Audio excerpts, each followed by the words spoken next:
Welcome back. Now, today I'm going to talk about a company that I've never heard of before until a bunch of you suggested it in my comments, which I appreciate, even though I own a lot of wallets and I know of a lot of companies out there. I don't know of all of them, so any suggestions are always appreciated. And the name of that company is Sons of Patina. Sons of Patina is a company out of Canada. They hand make all of their leather goods and are mainly known for making cigar accessories, cigar rests, things of that nature. But I knew if you guys were suggesting them, they also made EDC gear and wallets, and they do make some wallets. Not many, they have maybe 7 or 8 different styles, and I picked up 3 of those different styles, and we're gonna check those out together here.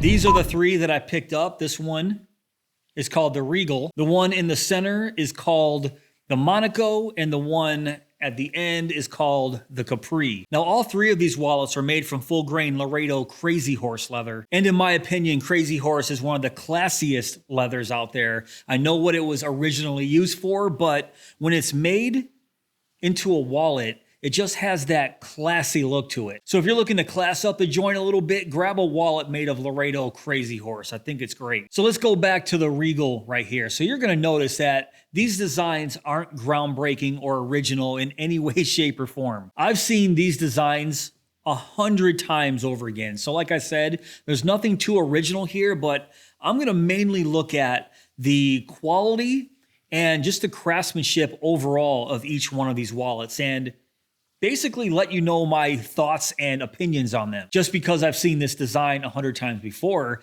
doesn't mean that it's not a great wallet. So the Regal right here is available in this one color, but you have your choice of 3 different thread colors: white, black, or cream. You can see I went with the white version right here, and everything is handmade, and I'll give you a close-up of that hand saddle stitching right there. I think it looks pretty good. And the Regal here is made of a single piece of Laredo full grain Crazy Horse leather, and you do have your option of a thumb slot on the back or not. I went with the thumb slot version, but you can see this is a very simple design, just 2 pockets, and those 2 pockets can hold up to 5 cards or a few bills. The Monaco right here is made of 2 pieces of leather that's folded up and then stitched on the side and the bottom. The inside leather piece is made of a olive color Crazy Horse, and the outer shell is made of a brown Crazy Horse leather. You also have your choice of the white, cream, or black thread. Obviously, I went with the black thread, but the Monaco has 2 different stitch styles. So you have a saddle stitch on the bottom that turns into a cross stitch right here on the side. And I should mention they use Ritza Tiger thread for all the stitching. The Monaco has 3 pockets, 2 on the outside and 1 in the middle, can hold up to 10 credit cards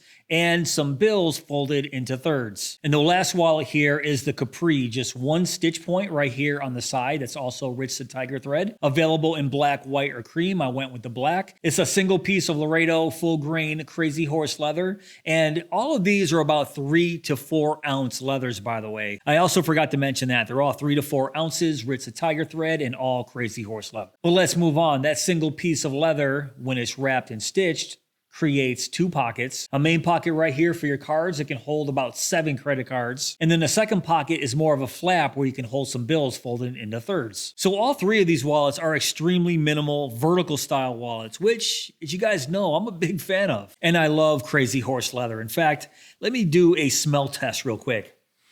I mean, they smell absolutely fantastic. Hold on. Yeah. These smell great. And guys, this company, Sons of Patina, even though I've never heard of them, they do some really nice work here. Once again, let me show you the stitching. This wallet right here, the stitching is on point.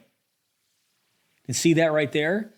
And all the edges look very, very nice. All handmade, all the cuts look very nice. So overall, I am impressed with these wallets. But like I said, the design here with all 3 of these is nothing to write home about. If you're looking for super original handmade leather wallets, you're basically not going to find that here. But like I said, it doesn't mean that they're bad wallets at all. So the logo right here, the branding on each wallet, you can see right there, the Sons of Patina logo in each one of the corners right there. And other than that, there's no other branding at all. So let's do a quick card test. Let's start with the Capri right here.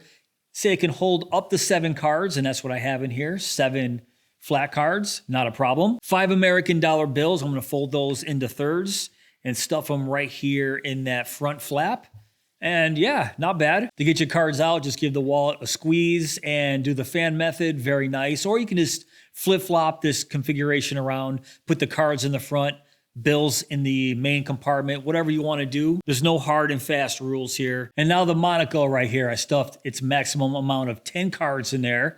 You can see 5 on each side of those pockets. And I have those same 5 bills dead center, folded into thirds. Now, if you guys have been watching my channel for any amount of time, you're gonna know that this style wallet, I like it up to a point, but it's not my favorite style of minimalist wallet, especially if you're a cash carrier and you're required to stuff your bills in that middle pocket when you have 2 card pockets on each end, sandwiching those bills together. Those bills are almost impossible to get out of that center pocket, especially when you have this many cards stuffed into it, 5 and 5. Now, granted, this is a brand new wallet, so it's very tight. It just needs some time to stretch out that leather a little bit. But still, even if I had this wallet a month, it's still a pain in the butt to get those bills out because it just sandwiches that middle card pocket and just creates so much pressure, it's hard to get out. But regardless, this is the maximum amount of cards the Monaco can hold. Let's move on to the Regal. So the Regal can hold up to 5 cards. That's what I have in here. And I have those same 5 bills right there in that front pocket folded in the thirds. But what I like about the Regal is they give you the option of a thumb slot right there. So it makes it a little bit easier to get your cards out. But once again, the cards are very tight in there because this wallet isn't broken in yet. But just like any other leather wallet, once you have cards in there, it's just going to mold to those cards. So you shouldn't have any issues at all, especially with the maximum 5 cards in here. So of the 3, I would have to say that the Monaco here is my least favorite. That's just because of the functionality with getting your bills out once cards are in the side pockets. But you probably knew I was going to say that already. And that leaves these 2, the Regal and the Capri. If I had to choose, I like both of them, but I would probably choose the Regal only because the optional thumb slot back there just makes it a little bit more functional. Taking nothing away from the Capri, I do like this flap right here for your bills or cards. Yeah, I mean, you can't go wrong with either one of these 2. And the thing with this company, Sons of Patina, their prices are excellent. The Regal is $23, the Monaco is $28, and the Capri is $20. So super affordable, high quality leather. I think the quality and the work here is fantastic. I don't see anything wrong with these cuts. All the edges are burnished. I think the stitching is on point. And I realize that this company, Sons of Patina, don't really specialize in leather or EDC gear. It looks like they specialize more in cigar accessories, but their offerings in wallets, they're pretty decent if you're looking for a inexpensive minimalist wallet made of premium materials and pretty nice quality and craftsmanship. All right, guys, that's pretty much it for this video. What do you guys think of the wallets from Sons of Patina? Once again, if you were somebody that suggested that I take a look at this company, I want to thank you. And if you guys have any other suggestions, let me know in the comments below. I'm always on the lookout for new companies and new wallets to check out. But if you want to check these guys out, I will put links down below in my description box. But if you did enjoy this video, please give me that thumbs up. Please subscribe. And go!